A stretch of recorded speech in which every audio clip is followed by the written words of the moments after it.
What if I told you that one of the largest companies in America was built on nothing more than smoke and mirrors? Picture this. The late 90s, an era of optimism and prosperity. The dot-com bubble is swelling, and a Houston-based company called Enron is making waves in the energy sector. Known for its innovation and aggressive business strategies, Enron was hailed as the epitome of corporate success. It was the darling of Wall Street, a beacon of the new economy, and a symbol of American enterprise. Enron's business model was as complex as it was innovative. At its core, it was an energy company, but its operations branched out into an intricate web of ventures. From energy production and distribution to a vast array of financial services, Enron seemed to have its fingers in every pie. The company was lauded for its trailblazing approach to business and its supposed success. But let's take a closer look at this so-called success story. Beneath the veneer of prosperity and growth, there were questionable practices that raised eyebrows among those who dared to scrutinize. The company's financial statements were as convoluted as its business model, and its profits, it seemed, were largely smoke and mirrors. The first signs of trouble surfaced subtly. There were whispers of creative accounting, of numbers that didn't add up. Skeptics began to question the sustainability of Enron's business model. How could a company that seemed to be everywhere, doing everything, be generating such staggering profits? As the new millennium dawned, the whispers grew louder. The dot-com bubble burst, and with it, the illusion of perpetual growth and success. For Enron, the unraveling had begun. But as we'll see, not all that glitters is gold. So, how did Enron manage to fool everyone for so long, you may ask? Well, it all comes down to a house of cards built on complex and deceptive accounting practices. Firstly, let's talk about mark-to-market accounting. This is a legitimate practice where you report the value of an asset based on its current market price. But Enron took this to a whole new level. They would initiate a project, estimate how much profit it would make over its lifetime, and then record this as income on the day the deal was signed. This created an illusion of profits that hadn't actually been realized. Then there were the special purpose entities, or SPEs. These were separate companies set up by Enron which they used to take on debt and carry out risky investments. The trick was, because these were technically separate entities, Enron didn't have to report this debt on their own balance sheet. This allowed them to hide billions of dollars of debt from their investors and the public.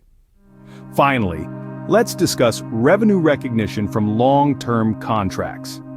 Enron would sign contracts for services that would be provided over many years, but they would recognize all of the revenue from these contracts up front. This is like selling a 10-year gym membership and recording all 10 years of fees as income on the day the contract is signed. This practice further inflated Enron's reported profits. So you see, it was these practices that allowed Enron to construct their house of cards. They could report massive profits and hide their debt, creating an image of a highly successful company. But this was all an illusion. The profits were largely unrealized, and the debt was hidden away in their SPEs. It was a precarious house indeed, built on a foundation of deception and false profits, and as with any house of cards, it was only a matter of time before it would come crashing down. The stage was set for one of the biggest financial scandals in history. When did the cracks in Enron's facade start to show? Well, one could argue that the first signs of trouble appeared when Enron's proposed merger with Dynegy, a fellow energy giant, fell through in late 2001. This was a deal that was meant to save Enron, to shore up its flagging stock, and restore confidence in its shaky finances. But Dynegy backed out, citing Enron's deteriorating financial situation and lack of transparency. The deal's collapse was a massive blow to Enron, and its stock price plummeted, signaling the beginning of the end. Following this, the Securities and Exchange Commission, or SEC, launched an investigation into Enron's accounting practices. The SEC was particularly interested in Enron's use of special purpose entities, or SPEs.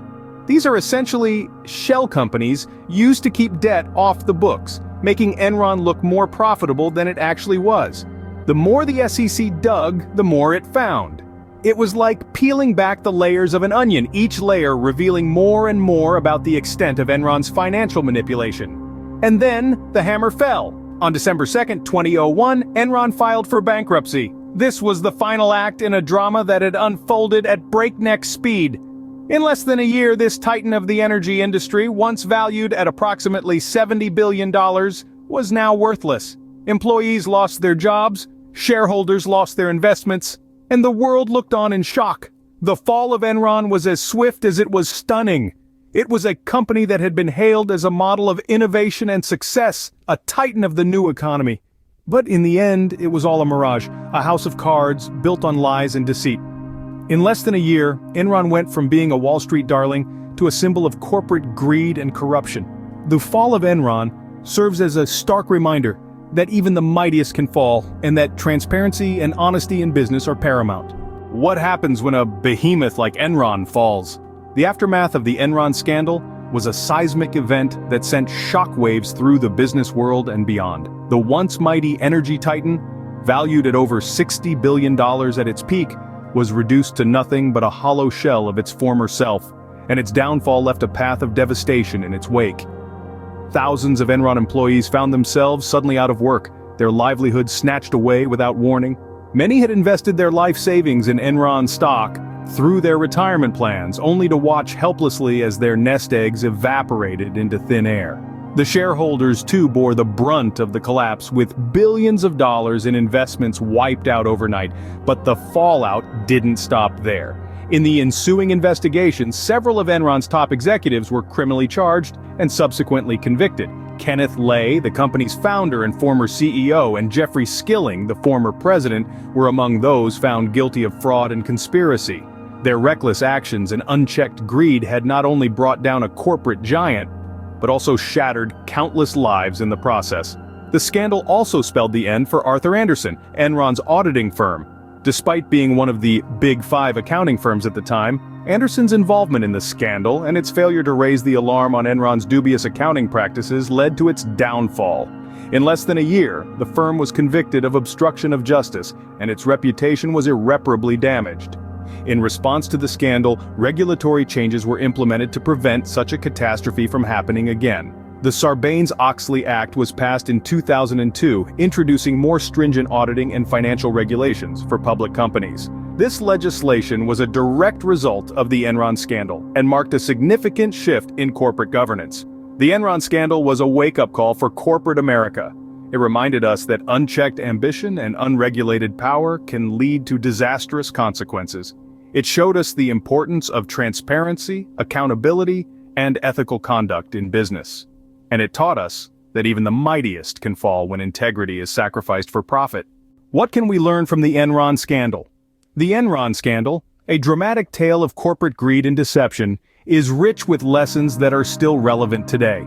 It's a stern reminder of the significant role transparency plays in business operations. The absence of transparency at Enron led to a culture of secrecy that ultimately led to its downfall. It's crucial for companies to foster an environment of openness, where employees feel safe to voice their concerns, and where the financial health of the company is accurately reported and publicly available. Another profound lesson we can draw from the Enron scandal is the destructive power of unchecked corporate greed. Enron's executives were driven by a relentless pursuit of wealth and power, leading them to make reckless decisions that had catastrophic consequences. This teaches us that it's essential for businesses to prioritize ethical behavior and long-term sustainability over short-term gains.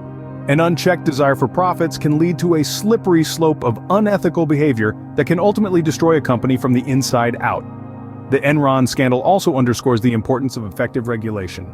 At the time, Enron was able to exploit loopholes in the regulatory system to carry out its fraudulent activities. The scandal led to the creation of new regulations, such as the Sarbanes-Oxley Act of 2002, which was designed to prevent such abuses in the future. This reminds us that regulations are not just bureaucratic red tape, but necessary safeguards that protect the integrity of our financial system and the interests of investors and the public. Moreover, the Enron scandal serves as a wake-up call to investors. It's a reminder that it's vital to conduct thorough due diligence before investing in a company.